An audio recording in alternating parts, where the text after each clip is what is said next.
pasien yang ada di ICU, perawat.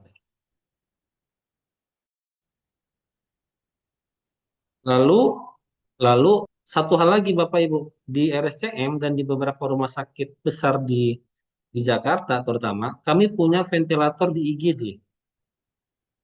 Saya tidak tahu ya, nanti mungkin bisa cerita yang di Sorong seperti apa. Tapi kami di IGD itu punya ventilator. Kenapa? Karena RSCM ini rujukan nasional. Ya, kami ada 11 ruangan ICU, Bu, Bapak. Picu, nicu, dewasa, ada ICU, ada jantung. Itu ada 11 ruangan ICU yang terpisah. Dan saya diminta untuk jadi koordinator waktu itu. Eh, dengan jumlah 11, 12 dengan ICU COVID, kita ya, 12 ruangan ICU saja itu tidak cukup menampung pasien. Sehingga pasien-pasien yang gawat itu banyak yang tertahan di IGD. Sehingga kita harus intubasi pasiennya, karena tidak mungkin kita begging berjam-jam, betul tidak? Jadi kita siapkan ventilator di ruangan IGD sambil menunggu ICU-nya tersedia. Nah, apa sih itu ventilasi mekanik? Ventilasi mekanik itu alat untuk membantu sebagian atau membantu seluruh napas pasien. Oleh karena itu, kalau kita melihat dari definisi ini, seorang perawat itu dituntut harus memahami, ya, harus dituntut memahami kapan kita memberikan sebagian, kapan kita memberikan sepenuhnya. Nah, di situ nanti akan kita dilakukan kredensial namanya, Bapak Ibu. Kredensial ya, dilakukan kredensial untuk mendapatkan kewenangan klinis untuk memberikan perawatan kepada pasien dengan terpasang ventilator, apakah dibantunya penuh, apakah dibantunya sebagian. Bapak dokter tadi apakah sudah menjelaskan tadi apakah yang dimaksud dengan sebagian dan penuh? Pasti sudah ya. Oke, kalau gitu mohon mohon apa namanya? Satu orang mungkin yang bisa bantu saya apa sih yang dimaksud dengan ventilasi mekanik dengan bahasa yang di Bapak sendiri. Silakan.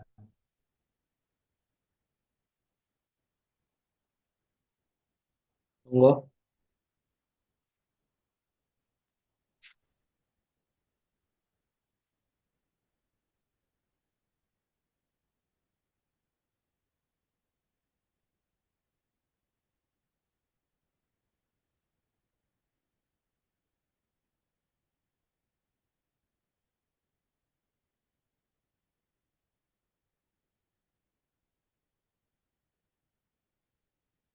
Ada bertanya, ada yang mau disampaikan apa itu ventilasi mekanik?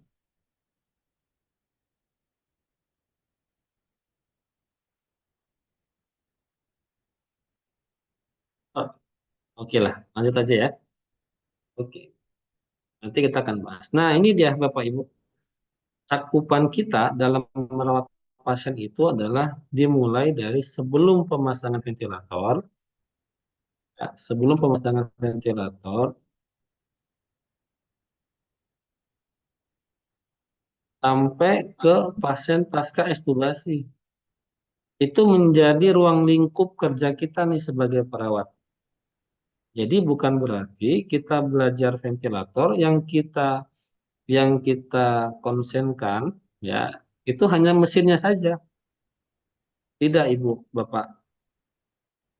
Kalau kita mau belajar ventilator, kita juga harus tahu klinis pasiennya seperti apa. Kenapa? Karena tujuan kita untuk merawat pasien dengan ventilator, kita belajar ventilator, tujuannya apa? Untuk membantu pasien Membantu supaya terhindar dari menyembuhkan pasien. gagal napas tipe 1 ataupun gagal napas tipe 2. tipe 2 pada pasien, menghindari terjadinya hipoksemia dan hipoksia. Oke. Oleh karena itu dalam pelatihan ini nanti kita akan belajar bukan hanya ke mesin saja, tapi kita juga saya kira wajib ya harus belajar juga bagaimana melakukan asuhan keperawatan kepada pasiennya. Karena yang kita rawat selain mesin, yang paling utama adalah pasiennya. Karena yang punya badan, yang punya paru-paru kan si pasien, bukan si mesin. Karena itu, ruang lingkup kita sebagai perawat dalam merawat pasien ventilator adalah dari poin 1 sampai ke 4. Dan ini harus memiliki kewenangan klinis seorang perawat dalam perawatan pasien, ya, dan mendapatkan apa namanya tadi aspek legalnya dalam melakukan sebuah tindakan apapun yang dibutuhkan pada saat itu. Sifatnya bisa mandiri, ya, mandiri keperawatan. Sifatnya bisa eh, delegatif dan sifatnya bisa mandat. Semua tindakan keperawatan. Tapi ada yang sifatnya mandiri keperawatan, ada yang delegatif dan juga ada yang mandat. Ya, jadi mulai mungkin besok ya kita akan membahas semua tahapan ini supaya pasiennya selamat gitu, Bu, Bapak. Pasiennya hidup. Karena kalau kita hanya fokus ke mesin, pasiennya tidak pernah disaksen misalkan. Bayangkan, ya kan? Sepinter apapun kita, ya, ventilator, tapi pasiennya tidak pernah kita rawat. Contoh tidak pernah disaksen. 1 minggu tidak pernah disaksen. Apa yang bisa terjadi? Wah, bayangkan AGD-nya begitu berantakan, kan? Bisa asidosis metabolik, bisa asidosis respiratorik, bisa terjadi infeksi, ya kan, PAP. Jadi harus komprehensif sifat. Coba perhatikan Bapak Ibu, ini ruangan picu. Coba lihat berapa sering yang ada di sana. Banyak. Berapa monitor yang ada di sana. Padahal badannya kecil nih si pasiennya.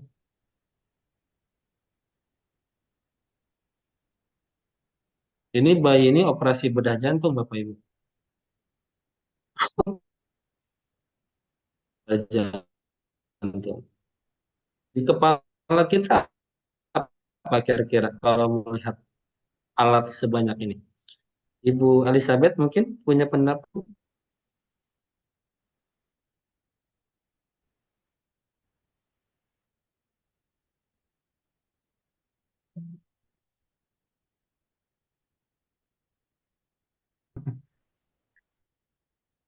Dengar suara saya?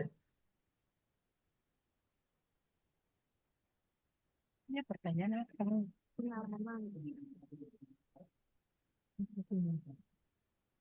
Bisa dengar suara saya? Bisa, Pak. Bisa ulangi pertanyaannya, Pak.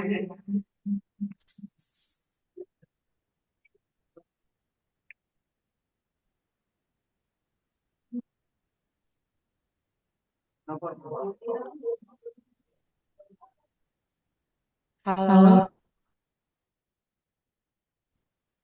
Bisa terdengar suara saya? Ibu El. Ya, terdengar tapi putus-putus, Pak. silakan, silakan. Terus putus suaranya, Pak. Bisa ulangi pertanyaannya?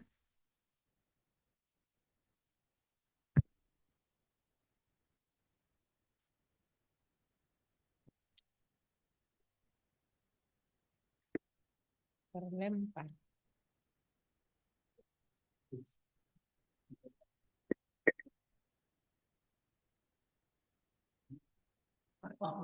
Aci bilang apa pertanyaan pengalaman apa di sini? Mm-mm.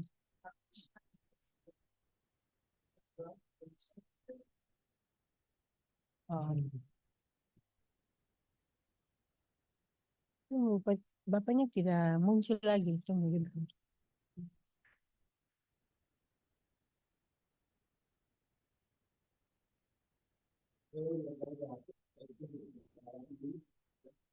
Iya, sudah.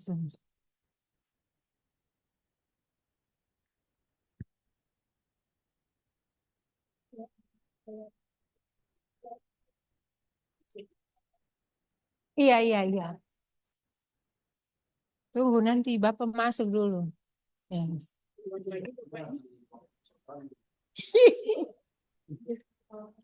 Ini belum muncul. Halo Pak, suaranya putus-putus. Bapaknya tanya ini yang dia Isu. oh pesertanya iya.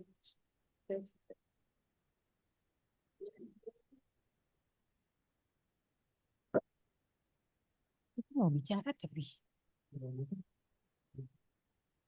Pak Yudi Elias. Silakan Ibu, Ibu Elizabeth, ada pendapat? Apa yang Ibu lihat dari foto ini? Iya, terima kasih Pak. Dari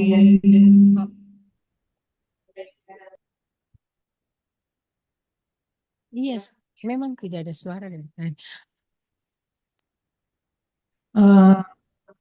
Melihat foto atau gambar yang pada slide yang Pak kirim, yaitu di mana seorang anak yang sedang dirawat sesuai dengan tadi yang disampaikan bahwa eh, eh, pasien ini pasien anak yang baru saja dioperasi jantung. Eh, Menurut saya alat-alat yang dipasang sudah barang tentu untuk eh, mendukung akan observasi daripada pasien ini. Ada monitor, tapi juga ada yang terpasang, ada infus.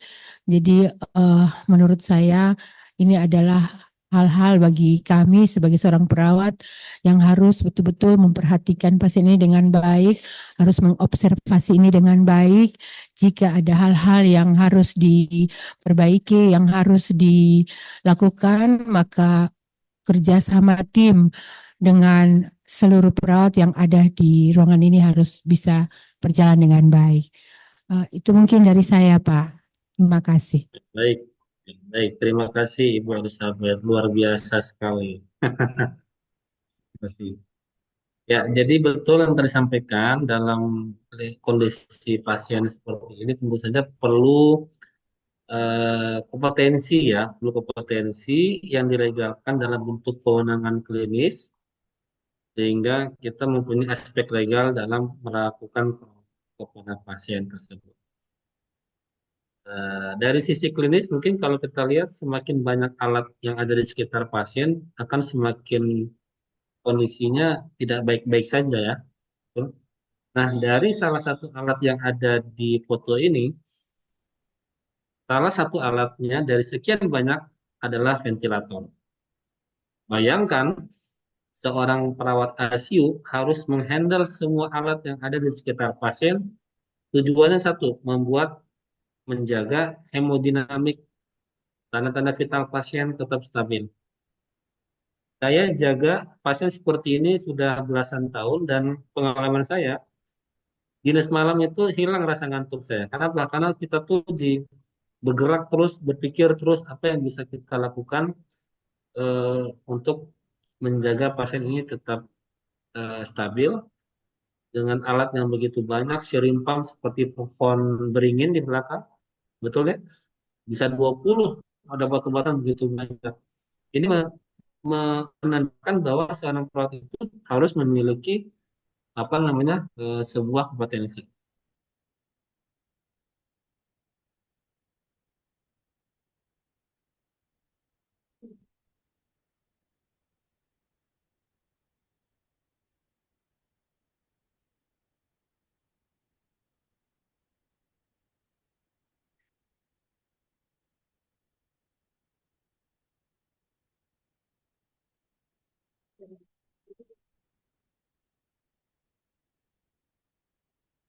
Izin Pak, suaranya termut Pak.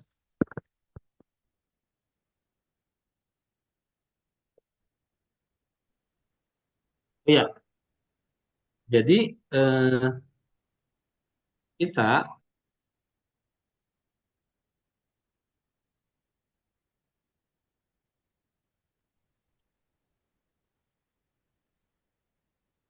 kita harus punya aspek legal nih, ya. Misalkan Ibu Elizabeth harus punya SIM untuk menjalankan mesin ventilator, harus punya SIM untuk menjalankan mesin CRRT. Ini, ini CRRT, pengganti HD, mesin HD. Punya SIM untuk mesin intra-aortic balloon pump. Ini settingan ICU bedah jantung ya. Artinya kita harus punya aspek legal dalam perawatan pasien di ruang ICU. Kalau nggak punya SIM kita ditangkap polisi. Nah, ya kan? Kalau di rumah sakit kita bukan ditangkap polisi.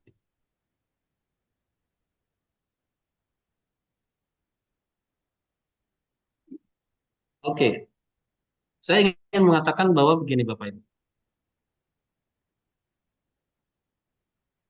Kewenangan kita dalam merawat pasien di ICU, terutama dengan ventilator, itu untuk mencegah supaya tidak terjadi circulatory arrest. Betul ya? Tujuan kita kan ini satu, supaya pasien tidak meninggal. Nah, untuk menjaga supaya pasien tidak meninggal, tadi yang saya katakan di awal, kita punya kemampuan, kompetensi, baik itu secara knowledge, psikomotor, termasuk attitude di dalamnya ya. Itu untuk sebagai kompetensi kita sebagai perawat. Dan tentu saja kita harus secara legal harus punya SIM tadi, ya, punya SIM untuk merawat pasien dengan ventilator.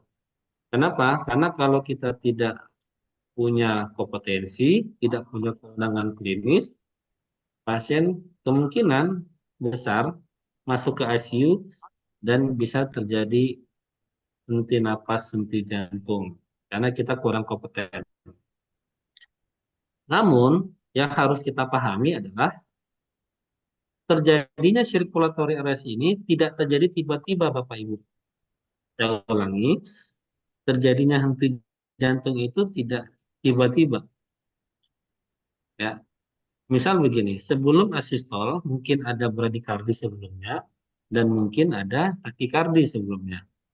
Sebelum apnu, henti napas, mungkin ada bradipnu sebelumnya dan mungkin ada takipnu sebelumnya. Nah, fungsi kita merawat pasien di ICU itu adalah memantau perubahan kondisi pasien. Jadi alangkah lucunya kalau kita di ICU, ya misalkan kita masih mengatakan tiba-tiba, dok lapor pasien tiba-tiba apnu, padahal kita ada di ICU, gitu ya. Dok lapor pasien tiba-tiba meninggal, padahal kita ada di ICU. Nah, oleh karena itu, sekali lagi kita harus punya SIM, ya, punya kompetensi dan juga punya SIM supaya kita aman. Ya, kalau di supir itu supir tembak tuh, kalau tidak punya SIM ya kan, dia jago tuh supir, tapi nggak punya SIM, nah kena tangkap polisi. Di kita, kalau kita masuk ke pengadilan tidak punya SIM, di penjara kita juga sama. Jadi yang harus kita pantau adalah kondisi pasien sebelum pasien itu mengalami kondisi yang namanya kegawat daruratan medis. Ya, oke. Saya punya contoh, silakan. Contoh kasus.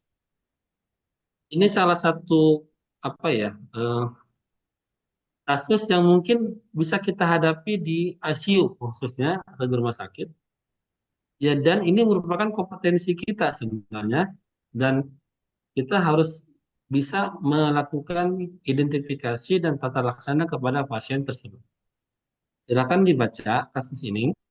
Menurut Bapak Ibu, kita sedang menghadapi kasus apa, lalu apa tata laksananya.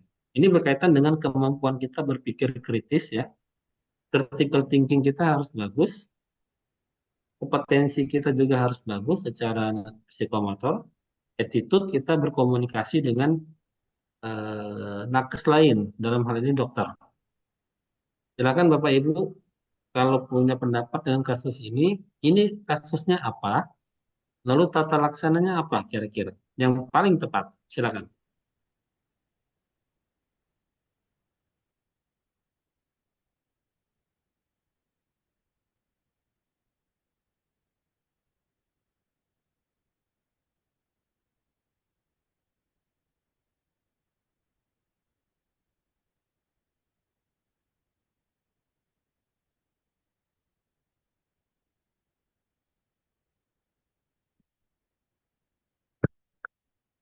Izin Pak, suaranya mungkin termut. Ya, memang saya mood. Silakan Bapak Ibu membaca kasusnya. Ya, nanti kita diskusikan apa kira-kira ini kasus pasiennya dan apa tata laksananya.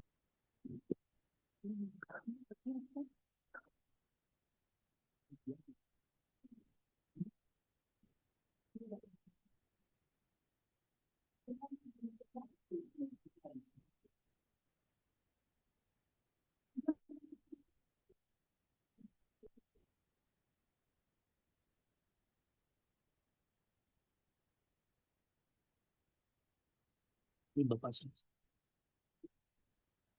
Selamat sore Pak Yudi.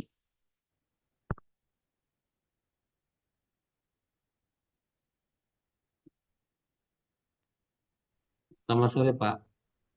Ini ada telepon masuk. Ya, izin merespon kasus yang Bapak tampilkan. Ini Nyonya S, 45 tahun, berat badan 50 kilo,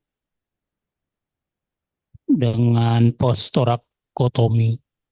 Artinya ini kasus post-op untuk bedah area toraks yang kemungkinan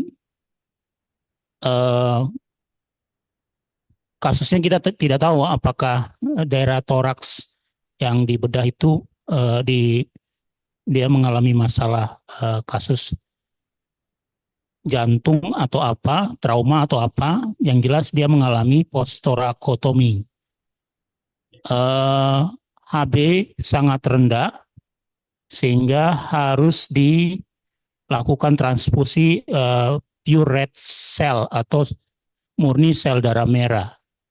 Karena memang HB-nya sangat rendah atau mengalami anemi. Di sini kita lihat tekanan darahnya kalau dibandingkan dengan umur ini masih normal rendah, sehingga untuk instruksi PRC mungkin setelah kita lapor dokter akan menginstruksikan untuk PRC tetap diberikan karena tekanan darah masih dalam tahapan normal, namun kita tetap mengobservasi water cell drain-nya, WSD-nya, untuk sehingga melihat balancing daripada cairan. Di samping dari NGT juga dari nasogastric tube itu kita terus pantau apakah cairan dari nasalnya itu keluar, karena pasien ini masih dalam kondisi diobservasi, barangkali masih di RR atau mungkin sudah di HCU ya. Seperti itu mungkin tanggapan dari kami. Izin Bapak. Terima kasih Pak Yoel, luar biasa. Tepuk tangan buat Bapak Yoel Kambu. Boleh. Pak Yoel ada pengalaman di rumah sakit Pak sebelumnya? Hampir 7 tahun di kamar operasi.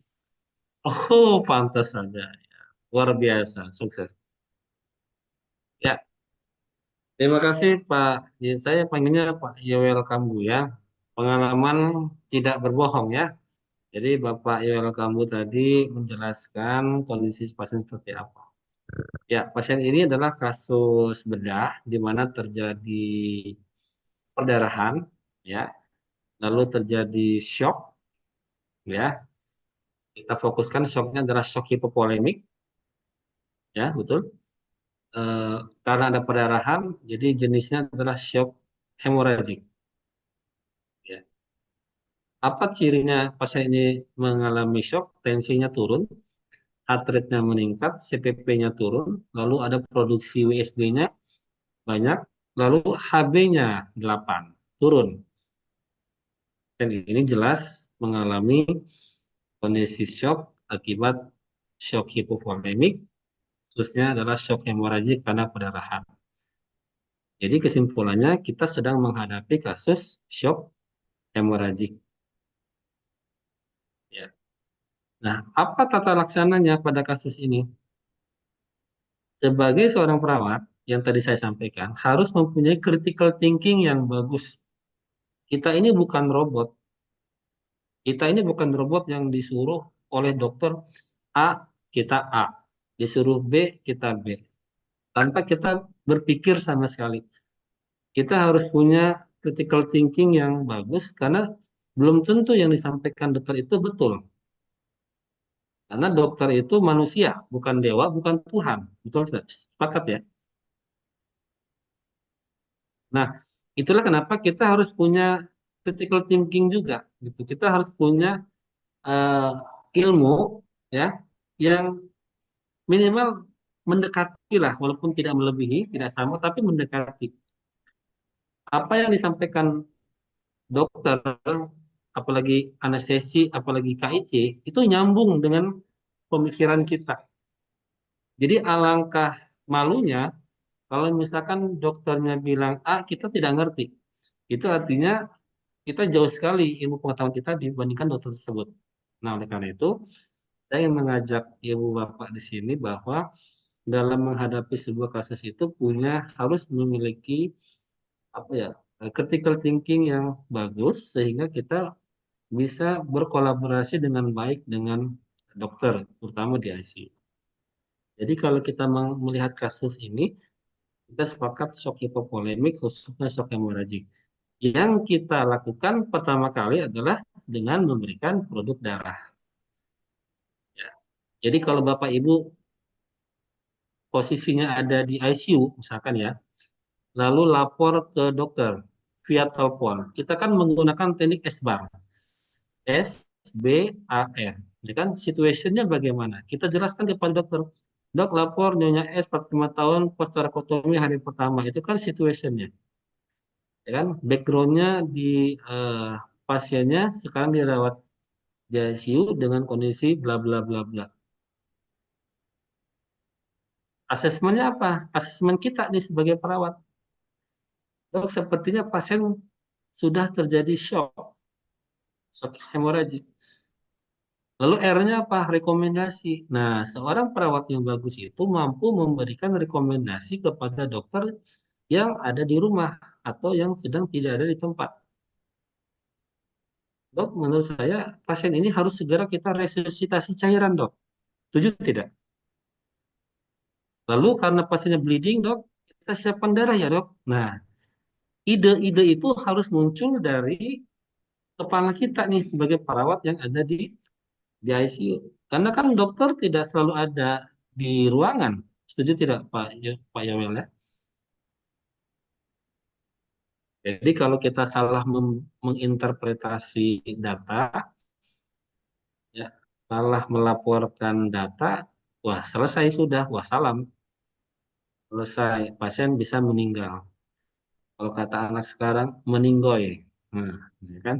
Meninggoy. Jadi betul tadi pasien ini mengalami bleeding dan yang harus kita lakukan adalah resusitasi cairan. Nah, sekarang cairannya apa aja? Kata Pak Yoel. Bisa kristaloid, boleh. Bisa koloid, boleh. Tapi ingat, pasien ini bleeding, perdarahan. Sehingga kita harus rekomendasikan kepada dokter. Segera kita lakukan transfusi darah. Kan begitu ya. Apalagi pasiennya terjadi shock lalu gangguan nafas, hipoksia. Ingat, HB tugasnya apa fungsinya? HB fungsinya untuk mengikat oksigen. Bisa terjadi shock, gangguan perfusi jaringan. Kan shock itu bukan hipotensi. kan? Tapi ketidakadekuatan perfusi jaringan. HB-nya rendah, oksigennya kurang, saya yakin pasien akan terjadi hipoksia. Kalau sudah hipoksia, apa yang terjadi? Mungkin Bapak Ibu di sini ada dosen ya, pasti paham lah. Ketidakadekuatan perfusi jaringan menyebabkan metabolismenya anaerob. Anaerob laktat meningkat, asidosis metabolik berat, wassalam. Pasien akan meninggal. Jadi jangan sampai pasien mengalami shock gara-gara kita terlambat memberikan bantuan dalam hal ini kalau di pernapasan kita lakukan segera intubasi untuk menjamin kecukupan oksigen ya untuk menjamin kecukupan oksigen. Lalu kita tambahkan produk darah Excel. Kenapa Pak Emil? Karena kristaloid RL maupun NaCl tidak ada Hb, betul tidak? Betul? Iya. Bapak. Mm-mm. RL NaCl itu tidak ada Hb, sehingga kita harus menyiapkan darah juga. Itulah kemampuan kita dalam melihat pasien secara komprehensif ya. Walaupun kita belajar ventilator, tapi kita tidak boleh mengabaikan apa yang sedang terjadi pada pasien. Karena itu penting menurut saya. Pak Yowel, ada yang mau disampaikan? Silakan. Ya, izin Bapak. Tadi Bapak sampaikan di sini kan pasien belum dinyatakan unconscious ya. Artinya masih alert. Artinya untuk intubasi dan lain-lain barangkali mungkin mohon penjelasan karena pasien masih dalam keadaan sadar, tidak mungkin diintubasi atau mungkin untuk pemberian ventilasi mekanik. Ya, baik. Terima kasih Pak. Nah itu yang saya maksud, critical thinking kita sebagai perawat itu harus betul-betul diasah. Pasien ini walaupun masih sadar, menurut kita masih sadar Pak. Tapi kalau kita lihat klinis pasiennya hipotensi pasien ini 80/60 ya. Lalu pasiennya mengalami bleeding, perdarahan. Kalau kita terlambat kalau kita terlambat, pasien ini akan jatuh ke dalam tahapan shock yang lebih berat. Nah, apa yang ingin saya sampaikan adalah bagaimana kita critical thinking kita dalam melihat kondisi pasien itu, pencegahan itu lebih baik. Kalau kasus ini HB-nya 5, HB-nya 8. Ya. Dengan pasiennya tidak dilakukan pemasangan terapi oksigen yang jumlahnya tinggi, pasien ini bisa meninggal karena bleeding begitu banyak keluar. Oleh karena itu, dalam kondisi pasien dengan shock, hipotensi, kemungkinan apa yang terjadi? Perfusi ke otaknya akan semakin menurun, sehingga pasien akan terjadi penurunan kesadaran. Sehingga kita lakukan intubasi pasien. Jadi indikasi intubasi pada kasus ini bisa saja karena terjadi penurunan tekanan darah yang semakin berat karena bleedingnya masih berjalan terus, ya karena HB-nya hilang terus, maka kecukupan oksigen dalam tubuh juga semakin kurang, maka pasien akan jatuh ke dalam yang namanya gagal napas tipe 1. Apa itu? Hipoksia. Sehingga pasien akan terjadi peningkatan laktat, metabolismenya anaerob, laktat meningkat, dan terjadi asidosis metabolik berat. Banyak kasus Bapak, kalau kita terlambat melakukan penanganan airway dan breathing, itu ya tadi terlambat kita. Tapi kalau kita elektif, ya lebih awal, itu kemungkinan untuk survive-nya lebih tinggi. Begitu Pak. Terjawab ya. Karena kita khawatir tensinya 80 semakin turun, otomatis pasien akan terjadi penurunan kesadaran. Ditambah lagi HB-nya semakin turun, saya yakin otaknya akan kekurangan oksigen. Dan itu indikasi kita lakukan intubasi. GCS di bawah 8, itu indikasi dilakukan intubasi. Sehingga kita kolaborasi dengan dokter untuk melakukan resusitasi cairan. Nah, kemampuan kita melakukan critical thinking atau memberikan rekomendasi kepada dokter itu kan harus melalui proses yang cukup panjang, melewati proses pelatihan, ya kan? Pelatihan-pelatihan seperti ini bagus sekali pelatihan. Lalu cari kesempatan untuk praktek di rumah sakit. Saya kenal beberapa dosen di UI karena saya lahir di UI, Pak. Jadi beberapa dosen itu magang di rumah sakit. Mereka keliling tuh, dirawat inap masuk, ke ICU masuk, ke IGD masuk untuk memperkuat analisis, ya, mempertajam analisis. Saya tidak tahu di Sorong apakah itu dilakukan juga, ya, beberapa dosen apakah melakukan praktek juga di ruangan dalam rangka tadi, dalam rangka menyeimbangkan nih antara di konsep dengan praktek di lapangan. Saya kira itu sangat bagus, Pak. Karena di dosen-dosen di UI, apalagi dosen muda itu, mereka harus magang dulu setahun 2 tahun di RSCM, lalu mereka kembali ke kampus. Jadi apa yang disampaikan itu memang apa yang dilihat di lapangan, gitu. Pak Kambu, Pak Yowel, ada pendapat? Ada sanggahan? Silakan. Iya, Pak Yudi izin. eh untuk kami orang asli Papua itu, HB8 itu masih normal biasa. Khususnya untuk Bumil, ya, Ya, Pasca-Partus, HB8 sampai HB5 sampai 8 anemia aplastik itu masih normal. ya, ya, ya, baik, baik. Masih kesannya tidak apa dianggap ini. Tapi masing-masing orang ya, Ya, ini benar dari sisi ras.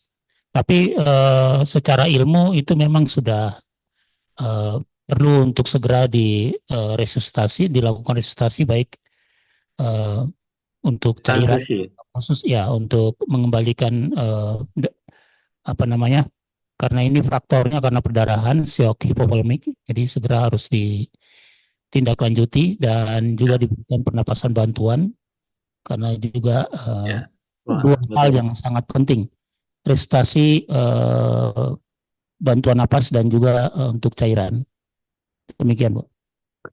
Ya, yang harus kita ingat nih Pak Pak Yowel Kambu, data 8 ini kan angka 1 jam yang lalu Pak. Kan kalau lab itu kan tidak langsung hasilnya keluar, betul tidak?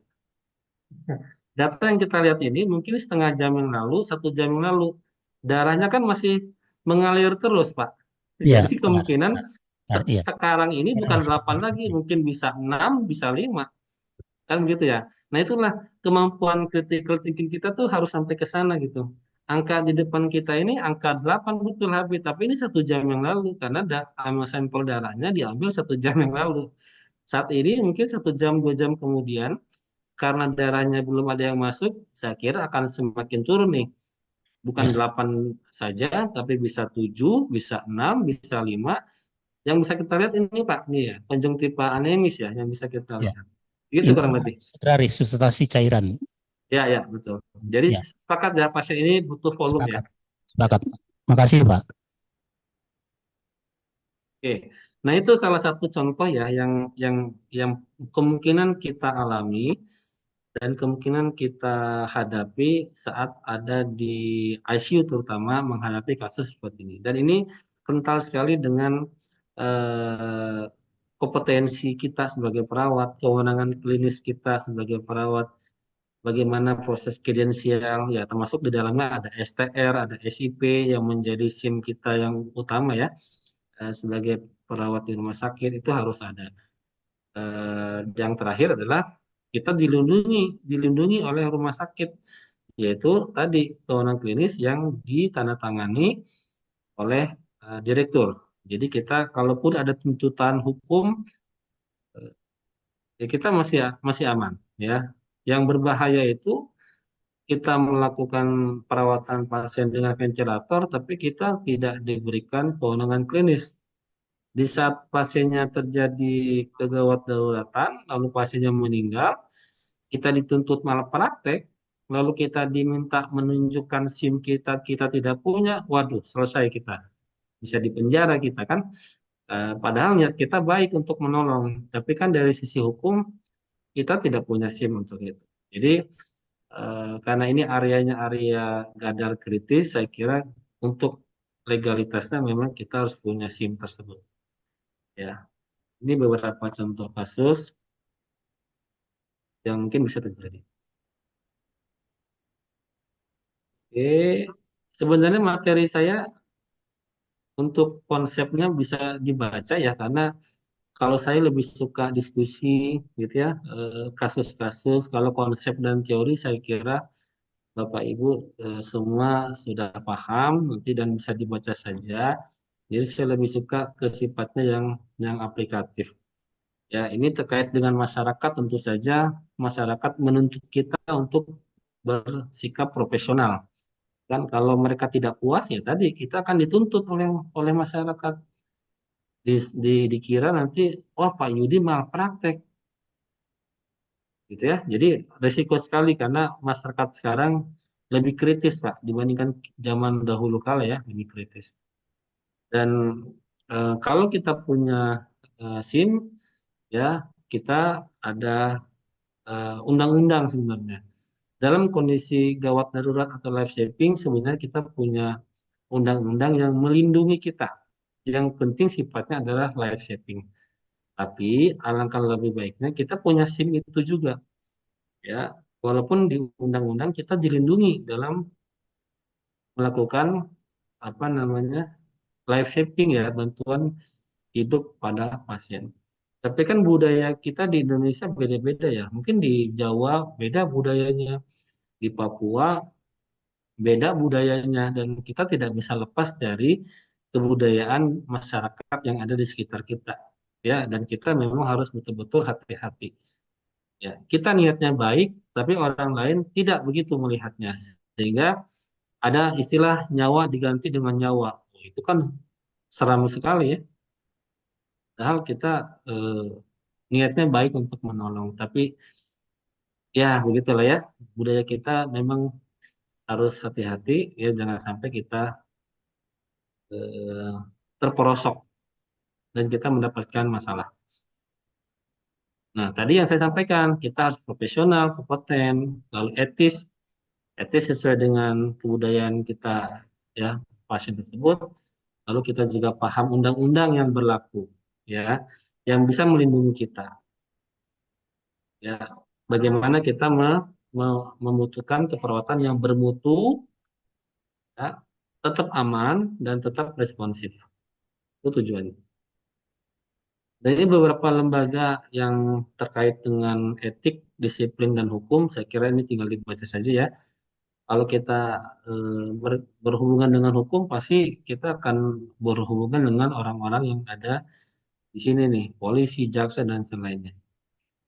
Selama kita mengikuti SOP rumah sakit, kita punya SIM-nya, insya Allah kita aman.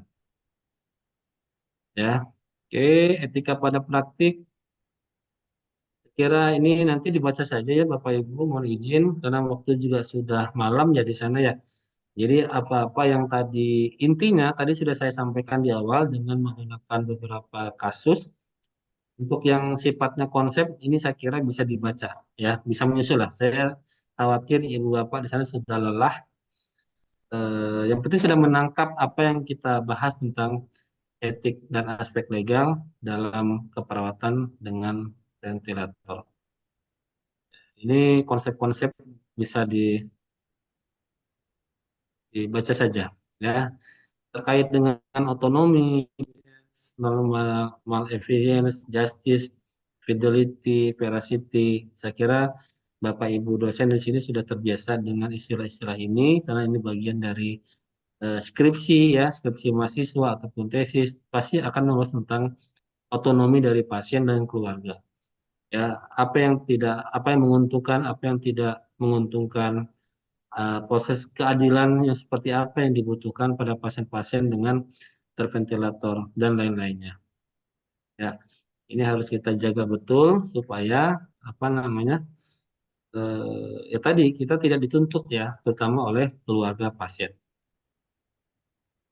Saya kira cepat saja. Ini saya kira sudah paham ya Ibu Bapak tentang hal-hal tersebut. Intinya tidak menyebabkan eh, bertambah beratnya morbiditas dan tidak menyebabkan mortalitas pada pasien. Intinya itu ya. Oke, dan terakhir Bapak Ibu, ini masing-masing rumah sakit punya SOP yang berbeda ya. Ada rumah sakit yang ICU-nya itu hanya diperbolehkan 1 kali jenguk, gitu ya. Ada yang menggunakan 2 kali jenguk, ada yang 3 kali jenguk. Kalau di COVID waktu itu tidak boleh sama sekali ya. Dan itu harus harus menjadi perhatian Bapak Ibu nih, pasien-pasien yang terpasang ventilator ya, itu harus selalu diajak berkomunikasi Bapak Ibu. Walaupun dia tidak sadar ya, tapi telinganya itu masih mendengar ya. Telinganya itu masih mendengar walaupun dia terpasang ETT, walaupun dia tidak sadar menurut kita, tapi kupingnya, telinganya itu masih mendengar ya. Saya punya teman waktu itu saya jaga COVID ICU, teman saya kepala perawat OK di RSCM, dia COVID dan kritis kondisinya, semua alat dia pakai, mesin mesin CRRT, sirimpam begitu banyak. Alhamdulillah dia selamat dari COVID itu. Lalu waktu dia udah sembuh, dia cerita ke saya, Pak Yuri, saya dengar si A ngomong, si B ngomong, saya kaget. Oh iya Bu, semua dengar, dengar. Artinya apa yang dikatakan di buku, di jurnal itu tidak bohong memang. Jadi hati-hati kita kalau di depan pasien yang seperti ini yang kita anggap tidak sadar, jangan berbicara sembarangan, ya, jangan eh, ya berbicara mengejek atau tertawa, tidak boleh. Tetap komunikasi.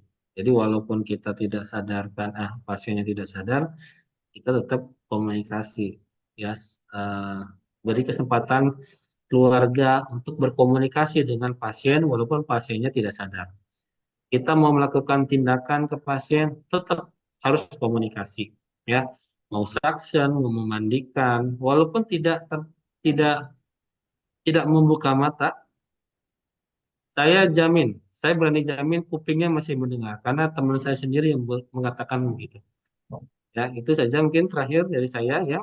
Untuk komunikasi tetap kita pertahankan apapun itu kondisinya, pasien dalam kondisi gawat ataupun kritis, apalagi terpasang ventilator, komunikasi harus tetap kita fasilitasi. Apakah keluarga ke pasien ataukah kita ke keluarga dan kita ke pasien tersebut. Baik, itu saja mungkin Bapak Ibu ya. Saya kira waktunya sudah malam di sana ya. Di sini jam 5, berarti di sana jam 7 malam ya, hampir jam 7 malam ya. Betul Mungkin itu sekali, saja. Bapak. Ya, tadi saya sudah kasih beberapa contoh kasus yang mungkin bisa kita diskusikan. Silakan kalau ada yang mau didiskusikan. Ya, Kalau baik. tidak ada, Terima kasih, Pak. kita kembalikan ke MOT. Sekian, selamat sore. Assalamualaikum warahmatullahi wabarakatuh. Waalaikumsalam warahmatullahi wabarakatuh. Terima kasih, Pak. Ya, kita beri aplaus dulu kepada fasilitator kita yang luar biasa ya. Ya, baik.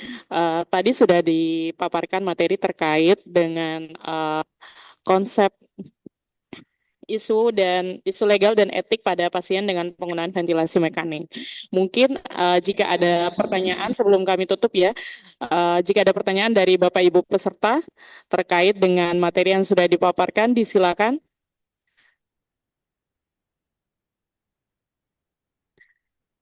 Bagaimana Bapak Ibu peserta, apakah masih ada yang ingin ditanyakan, masih ada yang kurang jelas seperti itu, yang tergabung di VIP maupun yang tergabung via Zoom?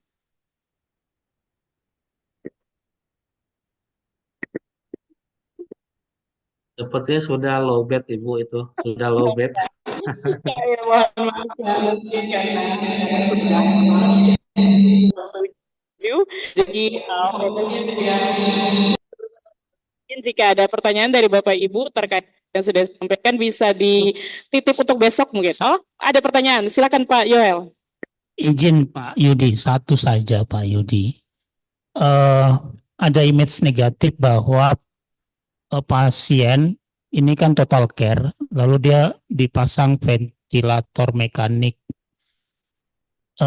Konotasinya bahwa orang dengan pemasangan ventilator mekanik itu sudah dying atau sakratul maut begitu, izin, sudah doa, death on arrival.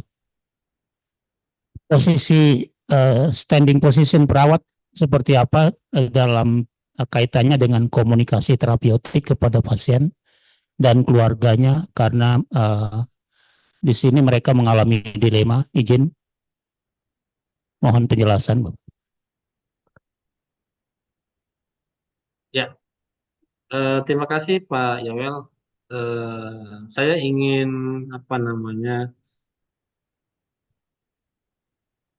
menyampaikan bahwa pasien yang terintubasi itu bukan berarti sudah akhir dari kehidupan, sebenarnya tidak. Oke, tadi di awal saya singgung, kalau kita lebih awal melakukan tata laksana pasien lebih baik. Artinya begini Pak, masuk ke ICU itu jangan menunggu sudah dalam tanda kutip sudah babak belur Pak di RJP, di intubasi baru masuk ke ICU.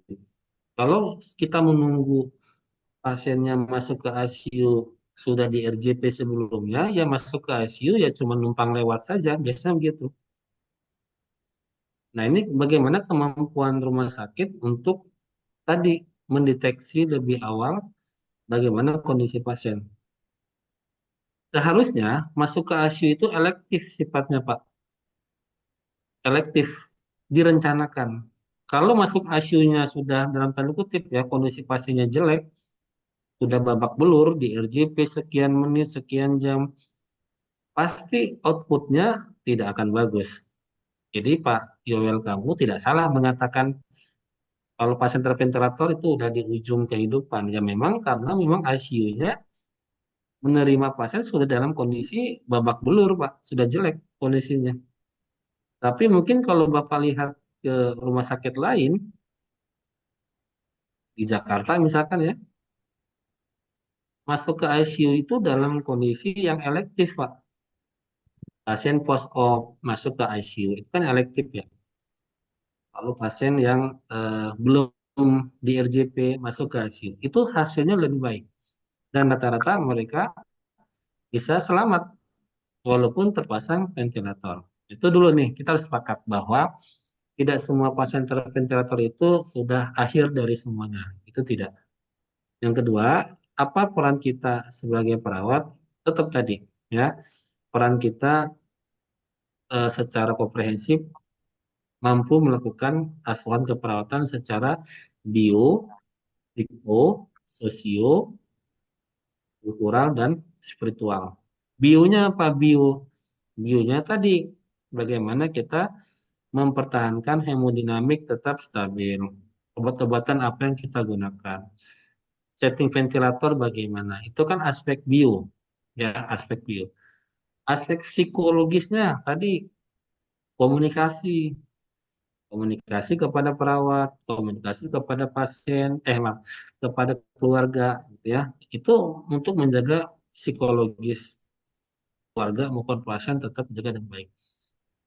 Sosiokultural tadi ya, kita beri kesempatan si pasiennya, keluarga berkunjung ke pasien. Itu kan aspek sosial. Kultural, spiritual, ya kita beri kesempatan pasien, keluarga membawa kalau Muslim, Pak Haji silakan datang gitu, berdoa, ngaji, Yasin. Kalau Nasrani, Bapak Pendeta datang kan gitu. Itu kan aspek spiritual. Itu yang harus kita fasilitasi secara komprehensif, bio, psiko, sosiokultural, ya dalam perawatan pasien terpasang ventilator. Kalaupun pasien meninggal, ya itu namanya takdir, ya. Tapi tidak semua pasien terintubasi itu ujungnya meninggal. Pengalaman saya begitu sih Pak, ya pengalaman saya begitu. Karena saya juga merawat pasien yang memang elektif masuk ke ICU itu bukan dalam tanda kutip sudah jelek babak belur di RJP sekian menit ya, tidak. Banyak yang berhasil hidup juga Pak keluar dari ICU. Begitu Pak, terima kasih.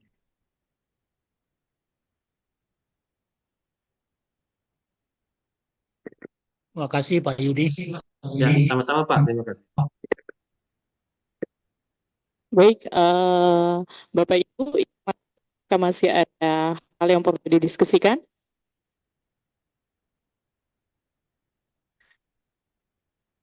Atau mungkin mengingat waktu ya, kita cukupi dulu ya hari ini ya, Bapak Ibu ya.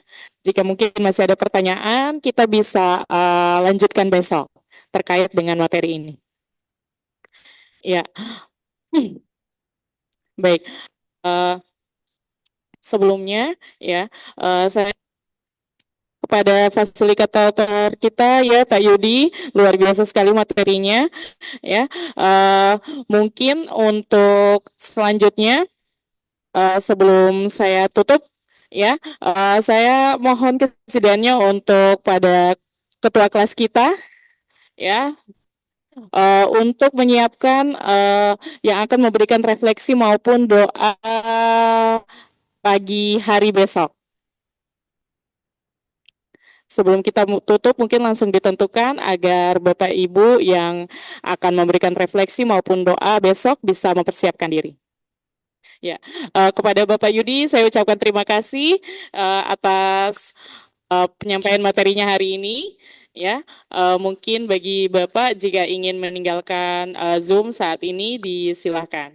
Terima kasih Bapak. Baik, terima kasih semuanya. Sehat selalu. Sampai ketemu lagi besok ya. Semangat. Mohon maaf lahir dan batin kalau ada salah-salah ucap atau salah-salah kata. Ya, sukses semuanya. Terima kasih. Selamat sore. Assalamualaikum. Izin pamit. Waalaikumsalam warahmatullahi wabarakatuh. Terima kasih Pak. Terima kasih Pak Yudi. Ya, baik, selamat malam Bapak dan Ibu. Izin, saya akan menugaskan teman-teman biar lebih semangat dan lebih prepare lagi untuk besok hari. Untuk besok hari yang nanti akan berdoa adalah Ibu Oktovina Mobalin, dan kemudian yang akan merefleksikan atau menceritakan sedikit materi yang kita dapat hari ini adalah Bapak Imade Raka, biar sepasang gitu ya. Ya, terima kasih dan selamat malam. Saya kembalikan untuk Ibu fasilitator. Baik, terima kasih Pak Ketua. Ya, baik Bapak Ibu peserta, dimohon kesediaannya untuk besok hadir tepat waktu. Kemudian bagi Bapak Ibu peserta yang mungkin hari ini bergabung via Zoom dengan masih menonaktifkan kameranya, di hari esok sampai beberapa hari ke depannya lagi, kameranya boleh di open ya, agar kami bisa tahu bahwa Bapak Ibu fokus untuk mengikuti pelatihan. Baik, saya tutup pertemuan pelatihan kita di hari ini. Kita akan lanjutkan besok. Wassalamualaikum warahmatullahi wabarakatuh. Shalom dan selamat malam.